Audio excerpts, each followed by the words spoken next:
Hi there, Christopher Scott here, and I serve as a small groups pastor of a local church. And in this video, I'm going to teach you how to use the Chip Ingram material, House or Home Parenting Edition, in a small group for your small group or church or whatever you might be using this material in. I'm going to give you a brief how-to video talking about how to use this material in a small group setting for your ministry, okay? So in this video, I'm going to cover 3 or 4 different things. I'm going to cover a few things that I really like about this material, specifically the house or home, as well as the Chip Ingram Living on the Edge materials. I'm going to give you a little overview about why I like those materials in this study particularly. Then I'm going to give you some tips about how you prepare to facilitate a small group discussion. I'm going to talk to you about how to format the elements of your small group. Then I'm going to give you some basic facilitator tips to facilitating a small group specific to this study and these types of studies. So I hope that this is something that can help you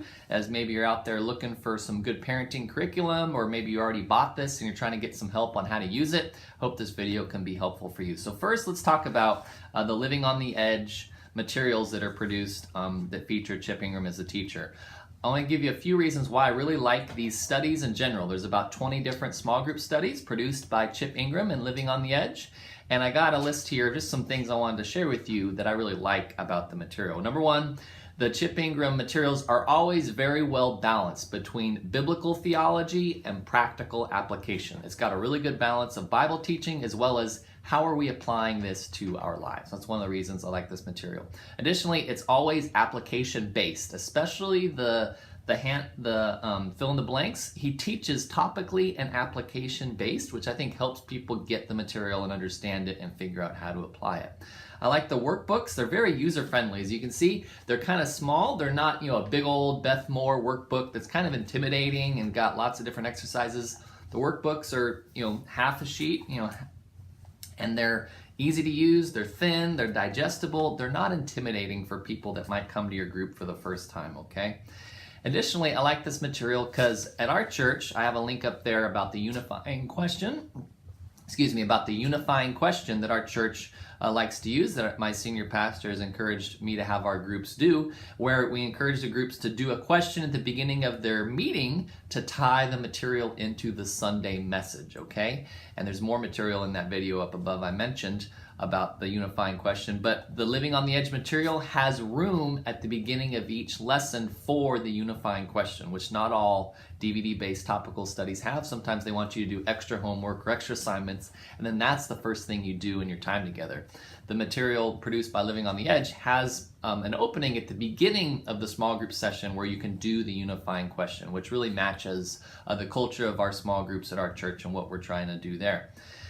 And then another thing I really like is that often there is a book written by Chip Ingram that is published similar to the curriculum that's produced, right? So for this one, I don't remember what the book is called, but it's Focus on the Family. It was one of the sponsors of the book, and a lot of the material that's covered in this DVD program is produced into a book form where he cites a lot of more information, he gives more examples, things like that. So if someone really likes the material, they really enjoy it, they want to read the book word for word and go more in depth, they can do that because that resource already exists. So that's another reason I like that. And then lastly, I like the fact that the Living on the Edge materials come with a coupon code. You can see here, it's at the front of each workbook where if someone misses a week, maybe they've come the first 3 weeks and they missed the 4th week for whatever reason, they can use that coupon code to go online, insert the code, and watch the session that they might have missed, which is a great benefit for people because life is busy, life happens. This is 10 lessons, which means it's pretty rare everybody's going to be able to attend every single lesson, right? So it's a helpful resource that people can go on their own and watch the material if they happen to miss a week. Or maybe the group starts and has met for 2 weeks and then someone finds out about it and says, hey, I want to join in the 3rd week. They can go back and watch those first 2 lessons and get caught up, right? So that's what I like as a general overview of these studies by Chip Ingram and Living on the Edge. In particular, why I like this study, House or Home Parenting Edition, God's Blueprint for Biblical Parenting is the subtitle. What I really like about this is that it touches on not just parenting, but grandparenting too, because a lot of times grandparents are as involved in parenting their grandkids as the parents are, especially nowadays with two family, husband and wife, both working, both have full-time jobs. A lot of times the grandparents are taking care of the kids several days a week or things like that. So he touches on parents, but also grandparents. And with that, I like that he talks specifically to single parents and to blended families in these sessions. He has 2 sessions specific to those 2 topics, which makes a lot of sense in American culture, at least, because that is a very common situation for a lot of people with stepchildren and stepbrothers and stepsisters and half brothers and things like that. So I think it's important that he touches on single parenting as well as blended families. And another thing that I really like about these is that Chip comes from a blended family. He'll talk about in the material that his wife had 2 boys before they were married with another man, and then he marries his wife, and all of a sudden he's got 2 4-year-old boys that he's supposed to be the dad of. And then they had 2 kids on their own together, right? So there's 4 kids in their family, 2 are with the former dad, 2 are with him and his wife, and it is a blended family, and he talks about that. And I think that connects with a lot of people that are looking for parenting advice nowadays and will help them, okay? And then there's some things in this that he really touches on. He goes straight for it. He's direct. There's a phrase he said, there are ways you can honor God when you can't honor your parents, right? So he talks about all these difficult things, and you're going to have to spend some time wrestling through those. And I just appreciate that he is kind, gentle, but also direct and clear on what he wants people to talk about in their group. So just some thoughts about why I like these studies in general and this study in particular, okay? So now I want to give you some tips about how you prepare to facilitate a small group, okay? So how do you prepare to facilitate a small group? There's 2 different ways you're going to prepare. You're going to prepare probably about 2 months in advance of the group starting, one way, and then you're going to prepare each week for each lesson a different way, okay? So first let's talk about how you prepare for your small group probably 2 months or a month in advance. There's 4 things you want to do. First thing you want to do is test the DVDs to make sure they all work. Take each DVD out, put it in your DVD player, and just let it play to make sure the DVDs work and that they're not defective. Second thing you want to do is make sure that you have the correct study guides and that you have enough study guides, right? So make sure that the DVD that you have and the study guides that you have each match and go along with each other, and make sure you have plenty of them. One of the things that our church, we always want to make sure we have plenty of study guides to never run out, just to keep extras. It's not worth the stress, it's not worth the time, it's not worth paying the extra shipping last minute because you don't have enough. Just get extras and make sure you have plenty. Third tip is you want to adjust the zoom on your TV, right? So in these DVD sessions, they'll put the notes at the bottom of the screen. And if your TV is zoomed in, some people zoom in their TV, the notes get pushed down below, so you want to adjust the zoom. Number 4, make sure that you read the small group leader resources that are in the back of the study guide. Another reason I really like the Living on the Edge materials that Chip Ingram teaches is because in the back they always have some great helps for the small group facilitator, right? And that's on page 97 of this workbook. Page 97, they have a group agreement, some ideas for prayer and snacks and things like that, and some great things that will help you do a great job as a small group facilitator, okay?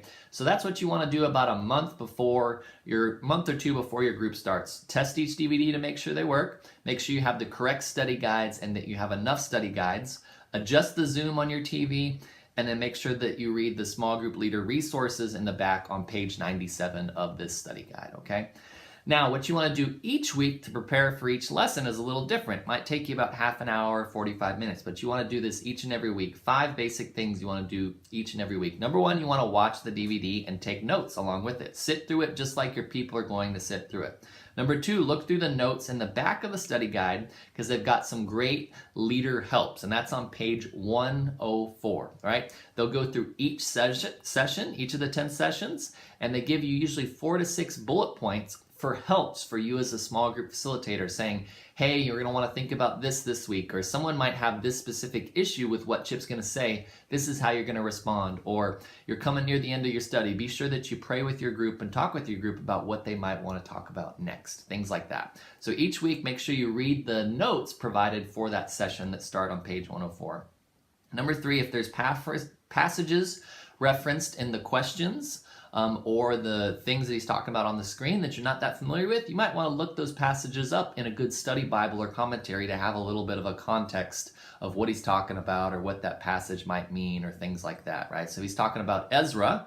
Someone in your group might not be, that familiar with Ezra, and they might say, who's Ezra? Who is she? Who's Ezra? It's a he, by the way, but you need to have a little feel for that. Oh, Ezra was a priest that helped, establish the nation of Judah when they returned back to Jerusalem under the king of Persia, things like that. You need to have a little bit of a background that just so that you can give people context of what they're reading, okay?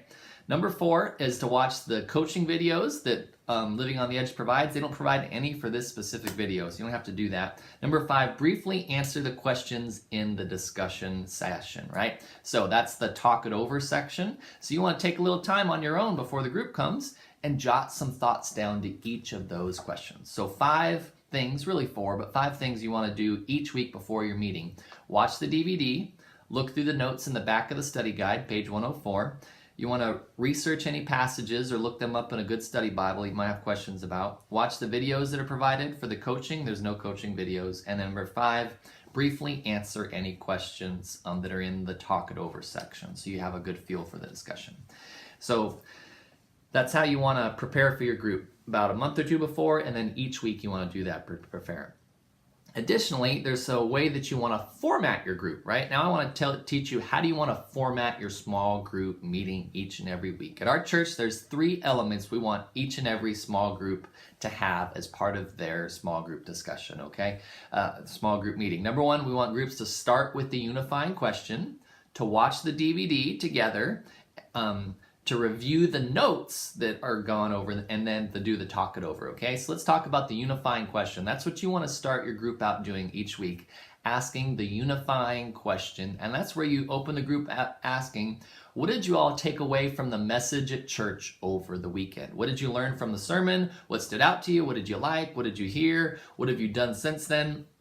You want to ask a question like that to tie in the message at church over the weekend. Why would you want to do that? Well, number 1, a lot of times people might forget what they heard during the sermon on a Sunday and your group meets on a Wednesday, right? And the goal is for them to be learning and growing and applying what they're learning. So when they come to your group on a Wednesday night, you ask that question, what did you all learn from the message at church over the weekend? Like, hey, this, and this, right? It's a good way to reinforce what they're learning and to help them apply it to their lives. Number 2, at our church, we never want small groups to replace people attending church over the weekend, right? We want people to be in a small group in community, but also to be at a church over the weekend participating with the larger body of Christ, right? So we never want small groups to replace people attending church. We want small groups to complement them being part of a church community, okay?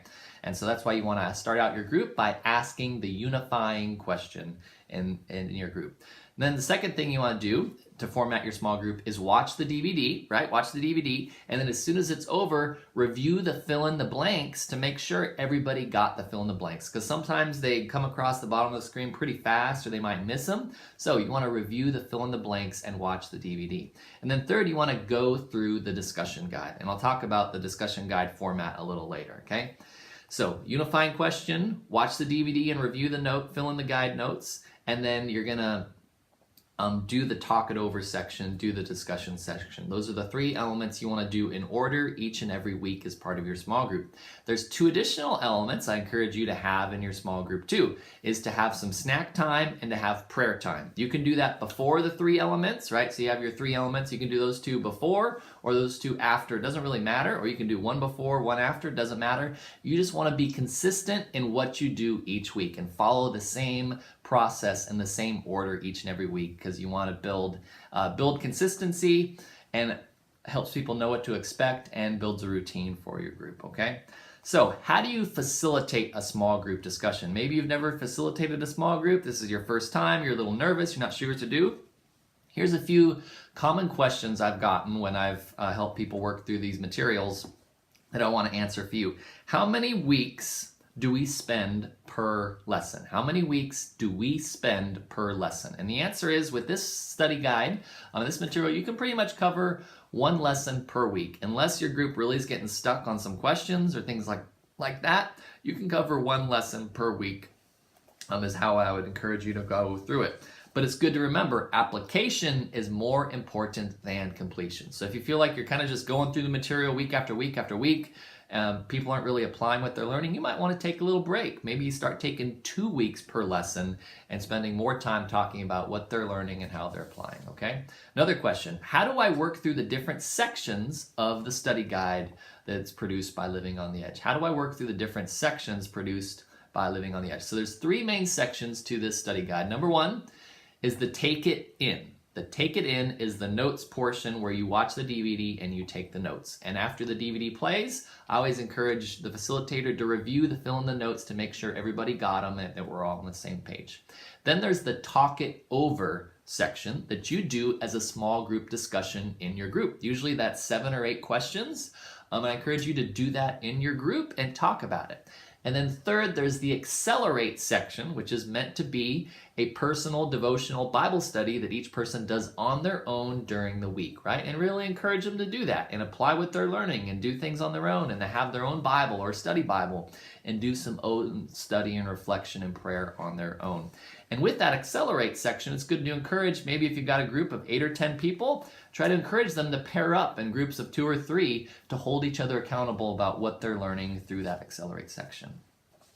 Lastly, do you have any other tips about how to facilitate a small group discussion? That's another question. Any other tips, right? Number 1, it's good to remember that you facilitate, you don't teach, right? As a small group facilitator, your goal is to watch the DVD, walk them through the discussion in here, and to ask them questions and to get the group talking together and encouraging each other and supporting each other in the group. That's your job, is to facilitate, don't teach, okay? Another tip is that application is more important than completion. Like I shared earlier, application is more important than completion. You want to make sure your group is learning and growing, but also applying to their lives what they are learning. And you want to focus on that as a facilitator. So if someone says in your group, oh, that's so good, I'm going to do that this week, and then maybe a week later you say, hey, I think you mentioned you're going to do that this week. How did it go? Maybe you want to share with the group. And like, oh, I forgot. I haven't thought about that since last week. But you want to gently and kindly and lovingly encourage them to be applying what they're learning. And if they say specific things in the group that they're going to do to change their lives based on the material, help them be accountable to that, okay? Lastly, follow up with your group members about how they're applying what they're learning. Find some creative ways to follow up with them, kind of like I just shared, or maybe you say, I'm going to call one person each week. There's 10 people in my group. For the next 10 weeks, I'm going to just call one person and say, hey, how's the study going? What are you learning? What are you taking away? Don't let it become a critique of the study, but put the focus on them. What are you taking away from this study? What is changing in your life? Okay, things like that. And lastly, what do I do about collecting money for the guides? At our church, we purchase the DVD and a bunch of study guides for you as a facilitator, and then we ask you to collect a $10 fee to cover the cost of each workbook. If you can, collect those the first couple weeks and turn them into church. If someone shows up, they buy a workbook, they show up 3 weeks later and they forgot it, or maybe they had an appointment and they forgot to take it to their appointment and then they came straight from the appointment to the group. That's okay. I'd encourage you to let them borrow one, but be sure you get it back at the end of the night. Don't just keep giving them new study guides over and over. So, my name's Christopher Scott. I hope this is a helpful video for you, a little longer than most of my videos, 20 minutes, but I wanted to give you some really good, solid, helpful tips about how to use this small group material in your group to help people learn to become better biblical parents in their kids' lives. If you found this video helpful, you can subscribe up there. If you want to learn other how-to videos for the other Living on the Edge materials, I got a bunch of those videos up there. Maybe you're a newer facilitator and you want to learn about how to facilitate a small group. I got a bunch of videos in a playlist right there. Or maybe you want to do a DVD-based study. I got a verse-by-verse biblical study. I got those over there. Thanks for watching, and I hope to catch you again soon in another video.